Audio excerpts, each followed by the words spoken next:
BCom second इयरच्या सर्व विद्यार्थ्यांचे या व्हिडिओ लेक्चरमध्ये स्वागत आहे. विद्यार्थी मित्रो, आपण आपल्या मागील व्हिडिओ लेक्चरमध्ये जो काय आपला चॅप्टर आपण चालू केलेला आहे अमलगमेशन, त्या अमलगमेशनचे जे काही सुरुवातीचे इंट्रोडक्शन आपण त्या व्हिडिओ लेक्चरमध्ये बघितली. आणि आता आपण ह्या ठिकाणी जे काही प्रॉब्लेम असतात एक्झॅक्टली अमलगमेशन ह्या चॅप्टरचे, ते प्रॉब्लेम सर्व हे जर्नल एंट्रीज, ज्या अकाउंटिंग जर्नल एंट्री असतात त्याच्यावरती संपूर्ण ते डिपेंड आहेत. तर या ठिकाणी आपल्याला एकच महत्त्वपूर्ण गोष्ट या ठिकाणी लक्षात घ्यायची आहे की ती म्हणजे ज्या काही अकाउंटिंग जर्नल एंट्रीज ह्या फार अत्यंत महत्त्वाच्या असतात. म्हणजेच कोणतं अकाउंट डेबिट आणि कोणतं अकाउंट क्रेडिट, तर हे फार लक्षपूर्वक समजून घेणं महत्त्वाचं असते. त्यासाठी आपल्याला आपली बेसिक अकाउंटिंग अतिशय स्ट्रॉंग असणं अनिवार्य असते. तर लक्षात घ्या, अकाउंटिंग ट्रीटमेंट या ठिकाणी आपण बघू शकता. Accounting treatment under the scheme of amalgamation, the old company has to wind up its business. Hence, the old company will dispose of its assets and pay off its liabilities and distribute the surplus among its shareholders. Right?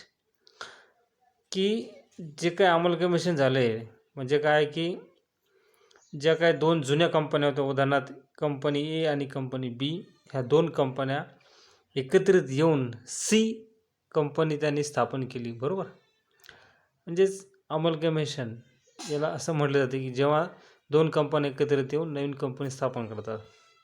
मग त्या काय ज्या दोन कंपन्या मार्केटमध्ये अस्तित्वामध्ये होत्या, बरोबर आहे, अमलगमेशन होण्याच्या अगोदर, मग त्या कंपन्या त्यांचा व्यवसाय जो आहे तो एकदा अमलगमेशन झाले की ते नष्ट होते. म्हणजेच त्याचं ते डिझोल्युशन त्यांना करावं लागतं.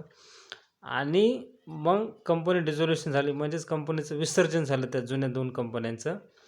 तर तेव्हा त्या कंपन्यांना जो काय आपले ॲसेट्स असतात आणि लायबिलिटीज ह्याचं व्यवस्थित डिस्पोज आणि ज्या काय लायबिलिटीज असतात त्या पे केल्या जातात.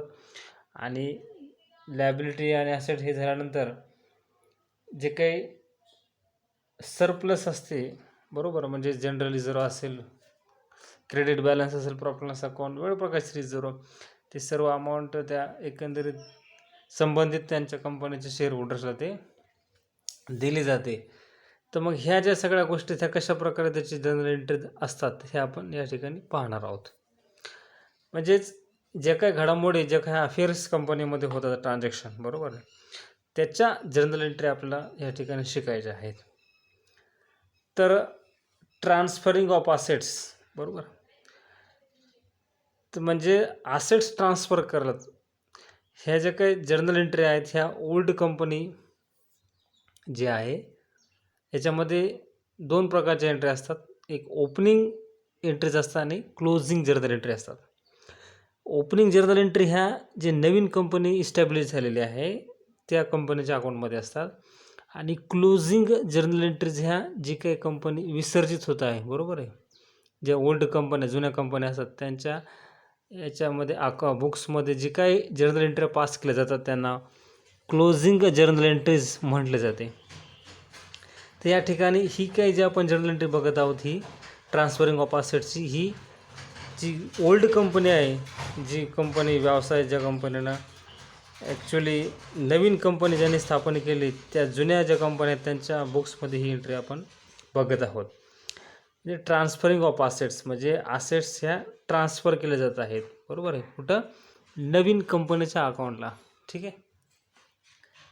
मग हे रिअलायझेशन अकाउंट आपल्याला ठिकाणी दिसते. हे रिअलायझेशन अकाउंट म्हणजे काय असते की लक्षात घ्या, जेव्हा केव्हा एखादं प्रमंडळ किंवा कंपनी ही विसर्जित होत असते आणि विसर्जित झाल्यानंतर असेट्स ट्रान्सफर करण्यासाठी रिअलायझेशन अकाउंट ओपन केले जाते.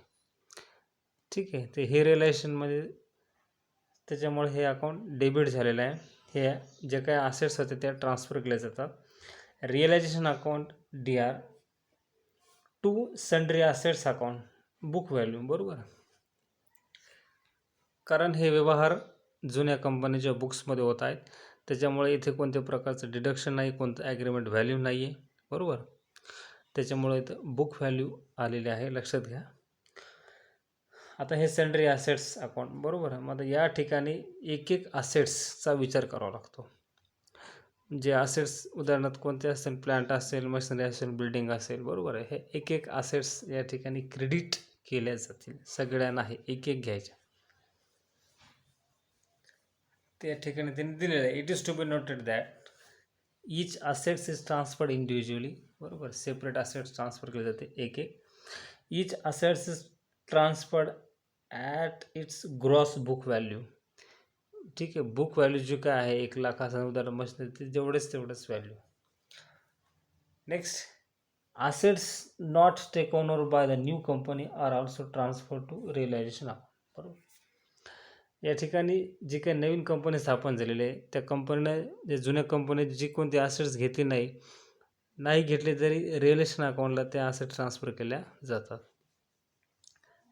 Next, miscellaneous expenditures like preliminary expenses, discount on issue of shares and debentures, debit balance of profit and loss account etc. are not transferred to realization account. हे फार महत्त्वाचा घटक आहे की जी काही असेट्स ओल्ड कंपनीच्या बुक्समध्ये आहेत, ओल्ड कंपनीकडे आहेत, उदाहरणार्थ miscellaneous expenditure like preliminary expenses, discount on issue of shares and debentures, debit balance of profit loss account, हे जे 3 घटक आहेत हे ट्रान्सफर केले जात नाहीत, हे पाठवायचे नाहीत रिलेशन अकाउंटला, ठीक आहे. नाव नेक्स्ट, या ठिकाणी cash in hand and bank balance are not transfer to relation account if these are not taken over by the new company. तर नवीन कंपनीने ते जर टेकन ओव्हर केले नाही आहेत, घेतलेले नाही, तर ते ट्रान्सफर केले जात नाही. हे झालं असेट्सच्या बाबतीमध्ये. नेक्स्ट, या ठिकाणी बघू शकतो आपण की लायबिलिटीज आहेत, ट्रान्सफरिंग ऑफ लायबिलिटीज. आता जेव्हा असेट्स टेकन ओव्हर केले तेव्हा हे रिलेशन अकाउंट डेबिट होतं. आता लायबिलिटीज आहेत ते रिलेशन अकाउंट क्रेडिट झालेलं आहे. म्हणजे डेबिट काय, central liabilities account DR to relation account.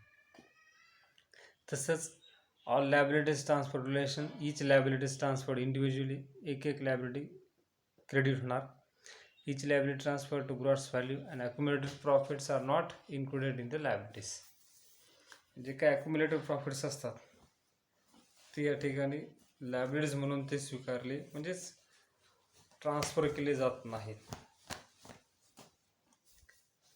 Next, journal एंट्रीमध्ये आपण पाहू शकतो की फॉर परचेस कन्सिडरेशन, बरोबर, म्हणजेच परचेस कन्सिडरेशन देणे लागत आहे. आता या ठिकाणी व्यवसाय विकत घेतला नवीन कंपनीनं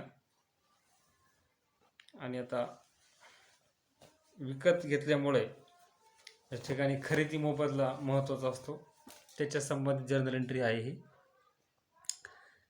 म्हणजे जी काही जुन्या कंपन्या आहेत त्या जुन्या कंपनीच्या बुक्समध्ये आपण जर्नल एंट्री लक्षात घेत आहोत, पाहत आहोत. मग परचेस कन्सिडरेशन संदर्भात जी जर्नल एंट्री जुन्या कंपनीच्या बुक्समध्ये आपण नोंदवत आहोत त्याची जर्नल एंट्री पहा, new company account DR to realisation account, ठीक आहे. Next, for realisation the assets not taken over by the new company, ज्या काय असेट्स नवीन कंपनी घेतले नाहीत त्याचं रिलेशन झालं, म्हणजे त्याचे कॅश जे ट्रान्सफर, कॅश और bank account DR to realisation account, ही एंट्री आहे. ही नेक्स्ट आहे फॉर लिक्विडेशन और realisation expenses borne by the old company, बरोबर आहे. जो काही खर्च झाला कंपनी विसर्जनाचा आणि तो जर जुन्या कंपनीने केला असेल तर त्या संबंधित जर्नल एंट्री आहे realisation account DR to bank account, right. Next, या ठिकाणी पहा, for closing the realisation account and transferring the profit और लॉस ऑन रिअलायझेशन. जे काही रिअलायझेशन अकाउंट आपण एक छोटंसं आपल्याला ते लेजर अकाउंट म्हणून उघडावं लागतं आहे आणि त्याच्यामध्ये जे काही डेबिट असेल क्रेडिट असेल ते व्यवस्थित त्याच्यात ट्रान्सफर करून जो काही प्रॉफिट किंवा लॉस ह्या ज्या असतात, उदाहरणार्थ जर प्रॉफिट जर झाला रिअलायझेशन अकाउंटला तर तो ट्रान्सफर केला जातो शेअर होल्डरच्या अकाउंटला. मग त्या संबंधित ही जर्नल एंट्री बघा. Realisation account DR to equity share holders account. ठीक आहे, म्हणजे रिअलायझेशन अकाउंटच्या डेबिट साईडला जो काही प्रॉफिट असेल आणि त्याच्यात ते क्रेडिट केला जातो कोणाला, इक्विटी शेअर होल्डरच्या अकाउंटला. नेक्स्ट, जर लॉस असेल, इन केस ऑफ लॉस, तर इक्विटी शेअर होल्डर्सचं अकाउंट डेबिट, त्यांचं अकाउंट डेबिट होणार आणि टू रिलेशन अकाउंट. बरोबर आहे. म्हणजे साहजिक आहे, जसं आपण म्हणतो की debit balance of profit loss account काय असते. जर डेबिट बॅलन्स मोठा असेल प्रॉफिट लॉस अकाउंटचा तर त्याचा अर्थ साहजिक नेट लॉस आणि credit balance of profit loss account net profit. तशाच प्रकारे रिलेशन अकाउंटचं. ठीक आहे. या ठिकाणी नेक्स्ट बघा, फॉर रिसिविंग परचेस कन्सिडरेशन, म्हणजे आता परचेस कन्सिडरेशन मिळालेलं आहे कोणाला, नवीन कंपनीला. कारण ह्या ज्या काय जर्नल एंट्री आपण आतापर्यंत बघितलेल्या आहेत त्या सर्वचे सर्व क्लोजिंग जर्नल एंट्रीज आहेत आणि त्या सर्व जर्नल एंट्री ह्या जुन्या कंपनीच्या पुस्तकामध्ये लिहिल्या जात आहेत. म्हणजे ज्या कंपन्या विसर्जित होऊन ज्यांनी नवीन कंपनी स्थापन केलेली आहे. ठीक आहे, जे दोन जर्नल एंट्री, दोन प्रकारच्या जर्नल एंट्री आपल्याला लक्षात घ्याव्या लागत असतात, ज्याला ओल्ड जर्नल एंट्री म्हणतात आणि न्यू जर्नल एंट्रीज, म्हणजेच क्लोजिंग जर्नल एंट्रीज आणि ओपनिंग जर्नल एंट्रीज. ठीक आहे. तर ह्या ठिकाणी बघा, खरेदी मोबदला मिळाल्याची जर्नल एंट्री आहे. बँक अकाउंट DR, जर कॅश वगैरे असेल, ओके, जे काय असेल debit what comes in, sorry debit the receiver, ह्या ठिकाणी लक्षात घ्यायचं आहे. Shares in new company account DR, एखाद्या वेळेस सांगितलं की परचेस कन्सिडरेशन जो का असतो तो कॅशमध्ये असतो, शेअर्स देखील अलोकेट केले जातात कॅश नसेल तर. Okay. Debentures in new company account, जर शेअर्स आणखीन अपुरे पडले तर डिबेंचर देखील दिले जातात नवीन शेअर होल्डर्सला परचेस कन्सिडरेशनच्या माध्यमातून. आणि टू न्यू कंपनी अकाउंट, बरोबर, क्रेडिट द गिवर. तर हे अशा प्रकारे. Next, for paying of the preference share capital, बरोबर, जर जे काही प्रेफरन्स शेअर होल्डर्स असतात त्या प्रेफरन्शियल शेअर होल्डर्सला त्यांचं कॅपिटल द्यावे लागते, म्हणून त्यांचं account debit the receiver, preference share holders account DR. To bank, cash द्यायची कॅशने, किंवा त्यांना देखील शेअर्स दिले जातात, टू शेअर्स किंवा डिबेंचर्स त्यांना देखील दिले जाऊ शकतात, if cash is not sufficient in order to make the payment. Okay. आणि या ठिकाणी बघू शकता की for transferring equity share capital and accumulated profits to equity share holders, जे काही जुन्या कंपनीच्या खात्यामध्ये वेगवेगळ्या प्रकारचे कॅपिटल असेल, रिझर्व असेल, प्रॉफिट लॉस अकाउंट असेल, ओके, कॅपिटल रिझर्व, हे सगळे ॲक्युमुलेटेड प्रॉफिट्स जे असतात ते सगळेचे सगळे संबंधित इक्विटी शेअर होल्डरच्या अकाउंटला ट्रान्सफर केले जातात. कारण कंपनी या ठिकाणी ती विसर्जित होत आहे, बरोबर आहे. मग सगळे हे ॲक्युमुलेटेड प्रॉफिट्स हे सगळे शेअर होल्डर्सच्या अकाउंटला ट्रान्सफर केले जातात. तर बघू शकता, equity share holders account DR, general reserve account DR, profit loss account जो प्रॉफिट आहे तो debit, capital reserve account DR आणि to equity share holders account. ठीक आहे.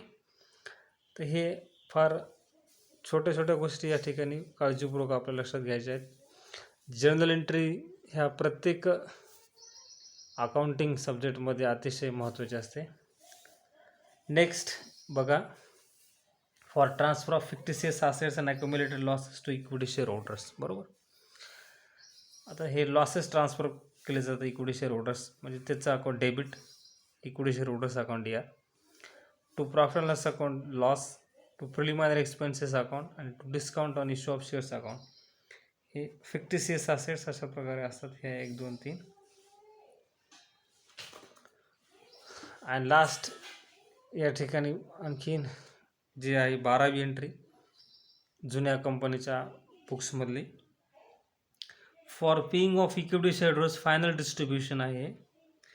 म्हणजे जे काही कॅश मिळालेले आहे परचेस कन्सिडरेशनचे जुन्या कंपनीला नवीन कंपनीकडून, ती इक्विटी शेअर होल्डर्सला दिली जाते. म्हणजेच debit the receiver equity share holders account या टू बँक अकाउंट कॅश असेल तर to shares in new company shares जर दिले असतील, म्हणजेच परचेस कन्सिडरेशन जो काय असेल ते खरेदी मोबदला हा एखाद्या वेळेस संपूर्ण कॅश असते किंवा अर्धी कॅश किंवा डिबेंचर्स अर्धे असतात किंवा शेअर्स देखील. हे सगळ्या गोष्टी तिन्ही असू शकते किंवा त्याच्यापैकी एक असू शकते. जसं प्रॉब्लेममध्ये विचारलं ते बघावं लागतं. ठीक आहे. तर ही जर्नल एंट्री, ह्या सगळ्या जर्नल एंट्री आपण व्यवस्थित व्हिडिओ ज्या ज्या ठिकाणी पॉज करून ह्या सगळ्या लिहून घ्यायच्या आहेत. जर्नल एंट्री फार महत्त्वाचे असतात आणि याच्यावरच अनेक प्रकारचे MCQs डेव्हलप करून ते संबंधित एक्झाममध्ये विचारले जाऊ शकतात. Now we will discuss about ahead here. Following journal entries are passed in the books of new company. Okay, as I was told you that there are two types of journal entries we are going to see here: closing journal entries and opening journal entries. Now these are the opening journal entries which are being passed in the new company. ह्या ज्या काही journal entry आहेत ह्या opening journal entries नवीन कंपनीच्या बुक्समध्ये आपल्याला पाहायच्या आहेत. तर या ठिकाणी बघा, पहिली एंट्री आहे taking over assets and liabilities. तर हे सगळं कंबाईन लक्षात घेतले जाते. नवीन कंपनीच्या बुक्समध्ये ह्या जर्नल एंट्रीज आहे. याला ओपनिंग जर्नल एंट्रीज म्हटले जाते.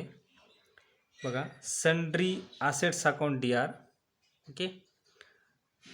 Next goodwill account DR. Goodwill हा सेपरेट आयटम आहे कारण याची स्पेशल केस असते.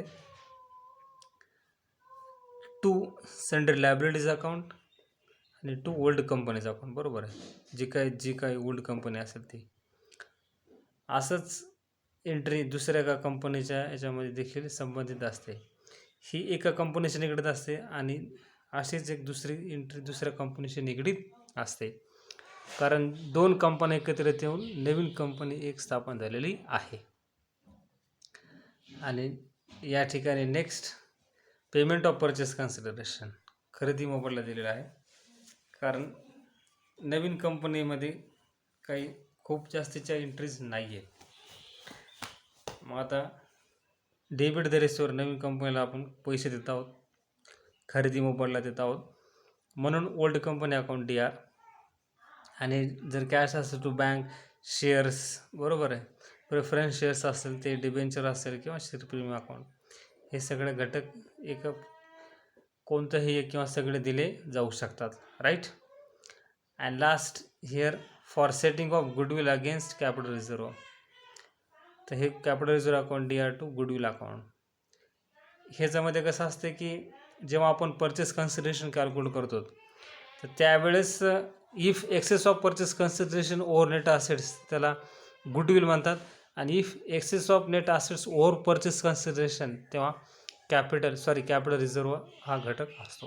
हे ॲक्च्युली जेव्हा प्रॉब्लेम आहेत त्यावेळेस आपल्याला हे खूप सोयीस्कर जाईल समजण्यासाठी. ओके.